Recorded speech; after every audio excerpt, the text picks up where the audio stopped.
Of motion, it is acting towards opposite direction of motion. ठीक है, चलो बच्चों देखो, मान लो आपके पास ये 10 किलोग्राम की कोई बॉडी है। अगर ये 10 किलोग्राम की कोई बॉडी है तो ये नीचे की तरफ कितना फोर्स लगा रही होगी? 10G।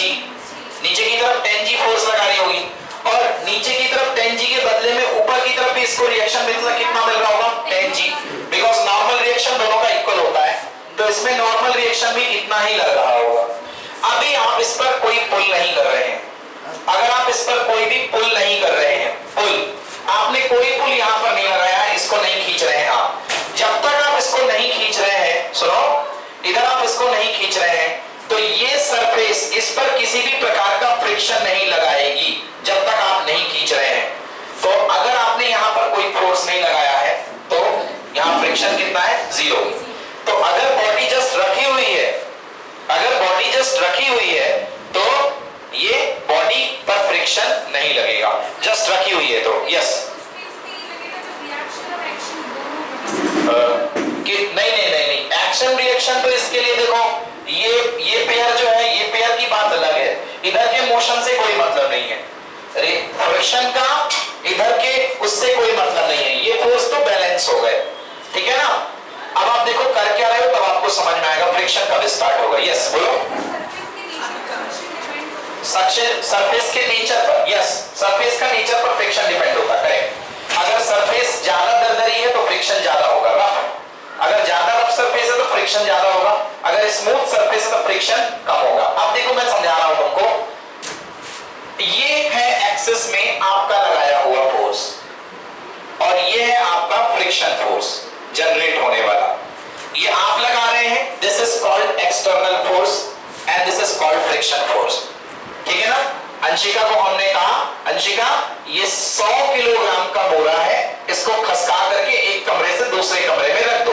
100 kg का बोरा, ठीक ना, इसको खसका करके एक कमरे से दूसरे कमरे में रख दो। तो अंशिका ने कहा कि सर ने सिखाया है कि pull is better than push, तो अंशिका ने पुल लगाना शुरू किया, बट अंशिका का पुल था इस डायरेक्शन का, है ना? जब आपका पुल तब फायदेमंद है जब आप इस तरफ पुल लगाएं, तो अंशिका ने इस डायरेक्शन में पुल लगाना शुरू किया। अब देखिए क्या होता है। मोबाइल चाहिए? ये ले जाओ।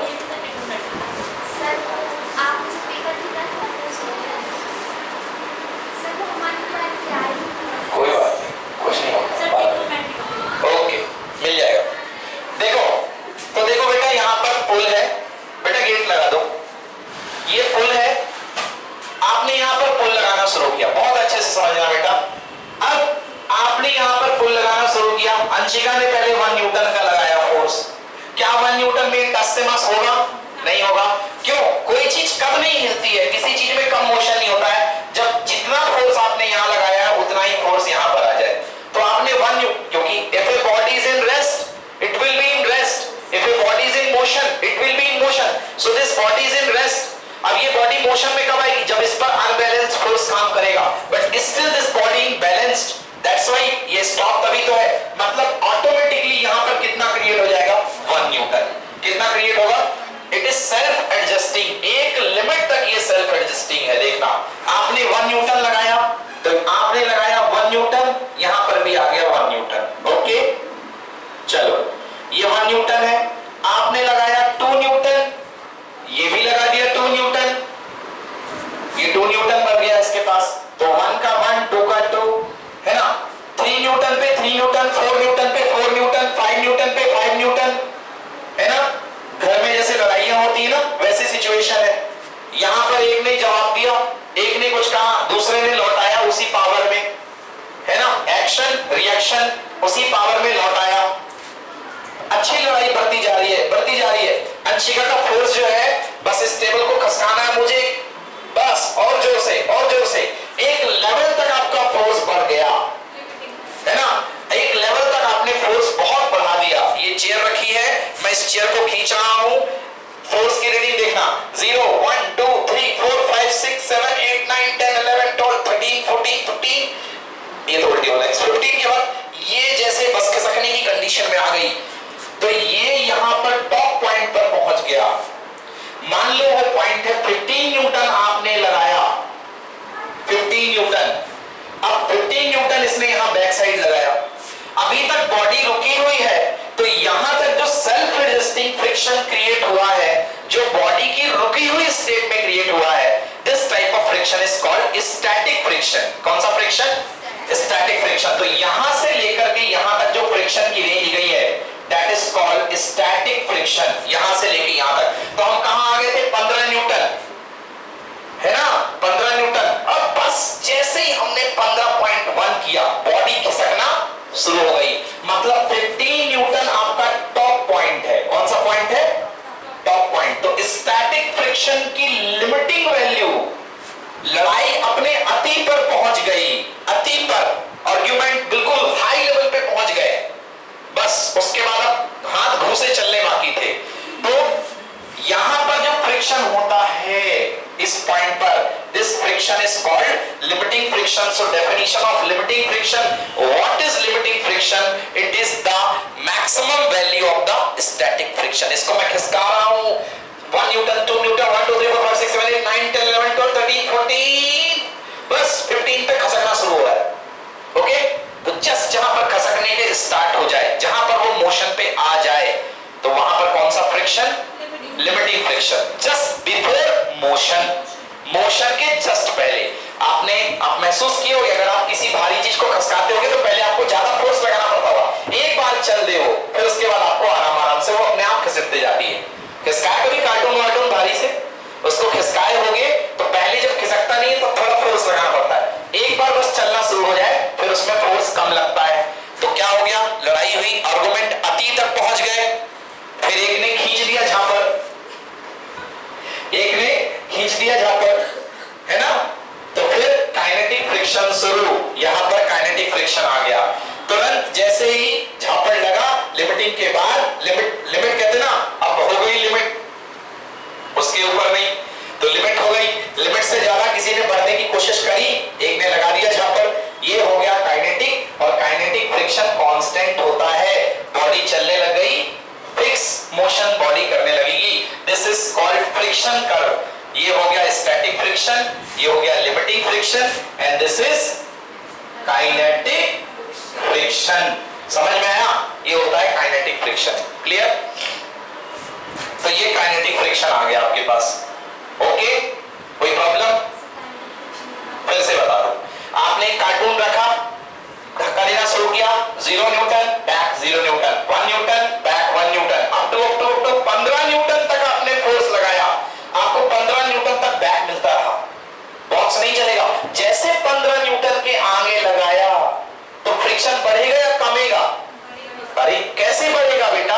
अगर बढ़ता तो फिर से नहीं चलने देता, वो तो कम हो जाएगा ना। एक बार आप भारी बॉक्स है, आप उसको धक्का लगाते हो तो अपना फोर्स आपको धीरे धीरे करके बढ़ाना पड़ता है, बस एक बार चलने लग जाए फिर आपका फोर्स और बढ़ाना पड़ता है कि कम करना पड़ता है? कांस्टेंट फोर्स, फिर आपको फिक्स फोर्स से केवल धक्का देना पड़ता है उसको, है ना, और मेहनत तो नहीं करनी पड़ती ना। तो इसलिए जब बॉडी मूव करने लगती है तो फ्रिक्शन फोर्स काइनेटिक लगता है और वो कांस्टेंट हो जाता है। क्लियर आ गया? तो this friction is called kinetic friction. समझ में आया? तो यहां से लेकर के यहां तक सेल्फ एडजस्टिंग लिमिट है, समझ गए ना? यहां सेल्फ एडजस्टिंग, ये मैक्सिमम वैल्यू है, this is limiting friction. Limiting friction के बाद, अति होने के बाद फिर कमी होगी, अति होने के बाद माहौल क्या होता है? कम होता है, कम होगा और फिर कांस्टेंट हो जाएगा। समझ में आ गया? चलिए एक क्वेश्चन पूछ रहा हूं, एक ब्लॉक है जिसको मूव करने के लिए कम से कम जस्ट मूव करने के लिए आपको फोर्स लगाना पड़ता है, इसका लिमिटिंग फ्रिक्शन है 50 न्यूटन। कितने न्यूटन? 50 न्यूटन। अगर इस ब्लॉक पर आप 47 न्यूटन फोर्स लगाते हैं तो बताइए इस पर फ्रिक्शन कितना लगेगा? इस पर कितना फ्रिक्शन फोर्स लगेगा?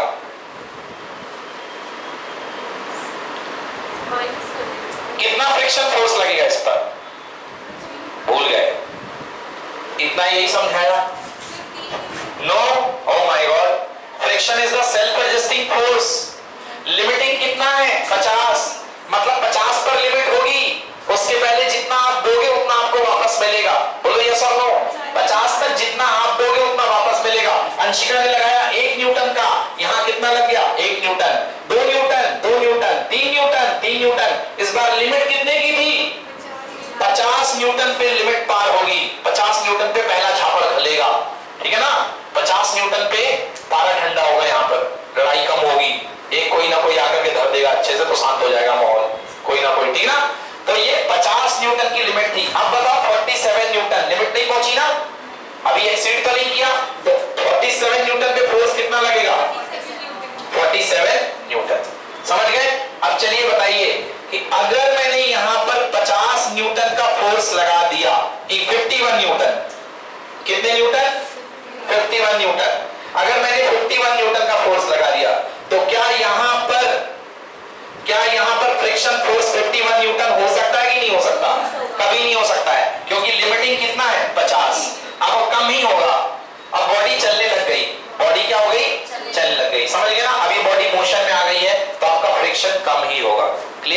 इसकी पूरी थ्योरी। तो स्टैटिक लिमिटिंग के केस तक सेल्फ एडजस्टमेंट होता है, जितना आप दोगे आपको वापस मिलता है, ठीक है ना। अब फ्रिक्शन फोर्स की कैलकुलेशन लिखिए, calculation of friction force. Friction force कैसे निकालते हैं?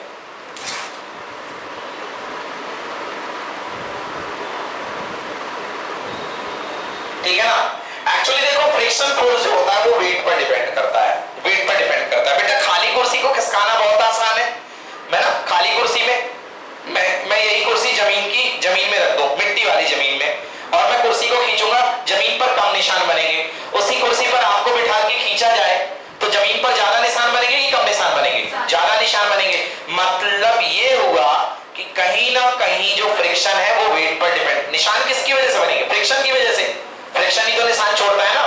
तो मतलब वेट पर डिपेंड करता है। और वेट क्या होता है? Normal reaction. वेट क्या होता है?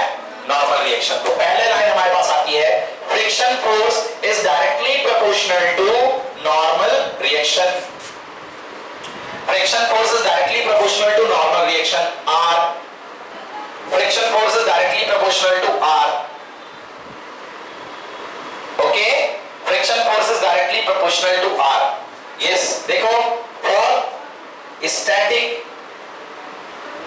स्टैटिक अगर बॉडी रुकी हुई है, मतलब आपने इस लक्ष्मण रेखा को पार नहीं किया, अगर आपने इस बाउंड्री को पार नहीं किया, आप यहां आगे नहीं गए, तो आप मतलब रुके हुए केस पे हैं। देन दैट टाइम जो फॉर्मूला लगेगा, बेटा एक मिनट इसको थोड़ा और सॉल्व करूंगा। FR कांस्टेंट हटता है, सॉरी प्रोपोर्शनल हटता है तो क्या आता है? Constant is equal to friction force. FR का मतलब friction force equal to mu into R। Very very important, mu into R, mu into R। Clear? Mu into R। अब दो केस हैं इसके, एक है स्टैटिक का और एक है काइनेटिक का। एक है स्टैटिक का और एक बनेगा काइनेटिक का। अब स्टैटिक के लिए देखिए, फॉर स्टैटिक ये लिख दिया मैंने स्टैटिक। अगर बॉडी रुकी हुई है तो friction force equal to mu s into R।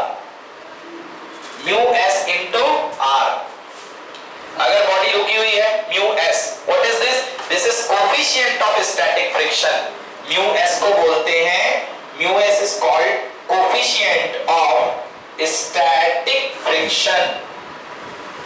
Mu s is called coefficient of static friction. अगर बॉडी रुकी हुई है तो mu s is coefficient of static friction. Clear? Now आप इसको एफएस भी लिख सकते हैं। Okay, F static friction. Now here what type of friction will act if body is moving? Kinetic friction. So F kinetic equal to mu into R, but what type of mu it will be? Kinetic mu. Mu kinetic into R. Mu kinetic into R. What is mu K? Mu K is the coefficient of, yes, coefficient of kinetic friction. This is coefficient of kinetic friction, mu K. Okay, तो ये दो फॉर्मूले आपको लगने हैं friction में। अब आइए कैलकुलेट करते हैं friction in a simple plain पे। एक बॉडी रखी हुई है तो उसका फ्रिक्शन कैलकुलेट करते हैं। देखिए, अब एक सिंपल प्लेन पे, एक नॉर्मल प्लेन पे एक बॉडी रखी हुई है m मास का, तो उसका फ्रिक्शन कितना होगा? यस, एक बॉडी है, आपको यहां पर इस पर आप F फोर्स लगा रहे हैं, फ्रिक्शन फोर्स आप इस पर F फोर्स एक्सटर्नल फोर्स लगा रहे हैं, बदले में आपको कितना मिलेगा? यहाँ पे फ्रिक्शन फोर्स मिलेगा। ओके, फ्रिक्शन फोर्स आपको मिलेगा। देखिए, तो आप यहाँ पे आपको अब स्टैटिक रुका हुआ है, तो आप रुके हुए केस में लिमिटिंग की वैल्यू फाइंड कर सकते हैं। लिमिटिंग की वैल्यू फाइंड कर सकते हैं, ठीक है ना। चलिए अभी एक पहले एग्जांपल बता, पहले नॉर्मल फॉर्मूला बताता हूं, फिर एक क्वेश्चन बताऊंगा। जैसे ये बॉडी का मास है m, तो नीचे की तरफ क्या लगेगा इसका? mg। ऊपर की तरफ क्या लगेगा? r। तो देखा जाए तो r इक्वल टू mg ही हो रहा है, क्योंकि बैलेंस सिस्टम है। तो बैलेंस सिस्टम है तो r इक्वल टू क्या होगा? mg। क्लियर है? अब आप बॉडी को खींचते गए, खींचते गए, खींचते गए, खींचते गए, लिमिटिंग केस आ गया। Eight limiting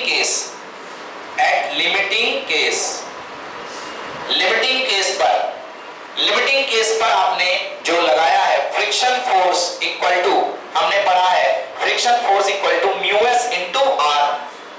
friction force equal to mu s into R.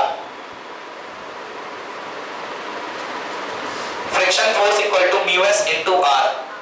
Okay, so friction force equal to mu static coefficient जो दिया होगा क्वेश्चन में इंटू आर की वैल्यू कितनी, mg. This is your friction force. Fr equal to mu static m into g. चलिए ये हो गया mu static into mg. Clear है? ये आपका आ गया static friction force. It is also limiting friction force. हाँ, ये लिमिटिंग ही फाइंड होगा, लिमिटिंग ही फाइंड होगा. हाँ, कोफिशिएंट ऑफ ये दिया होगा, फिर सबको गिवन होगा, मास गिवन होगा. यस, कोफिशिएंट ऑफ, क्योंकि लिमिटिंग से नीचे तो वो जितना दोगे उतना वापस मिल जाएगा. जैसे लिमिटिंग आपका 50 आया और आप दे रहे हो 48, तो वापस तो आपको 48 मिलेगा ना. क्लियर है? अभी एक क्वेश्चन दे रहा हूं, देखो.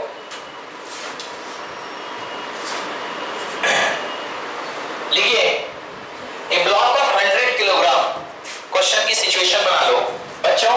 यहां पर एक ब्लॉक है 200 किलोग्राम का. कितने किलोग्राम का? 200 का. लो, ए ब्लॉक ऑफ 200 किलोग्राम. एक 200 किलोग्राम का ब्लॉक है. इसको आप 20 न्यूटन के फोर्स से, नहीं 10 न्यूटन के फोर्स से खींच रहे हो. कितने न्यूटन के फोर्स से? 10 न्यूटन के फोर्स से खींच रहे हो. ठीक है, आप इसको 10 न्यूटन के फोर्स से खींच रहे हो. इसका कोफिशिएंट ऑफ स्टैटिक फ्रिक्शन मैंने दे रखा है आपको. कोफिशिएंट ऑफ स्टैटिक फ्रिक्शन मैंने आपको दे रखा है 0.2. Coefficient of static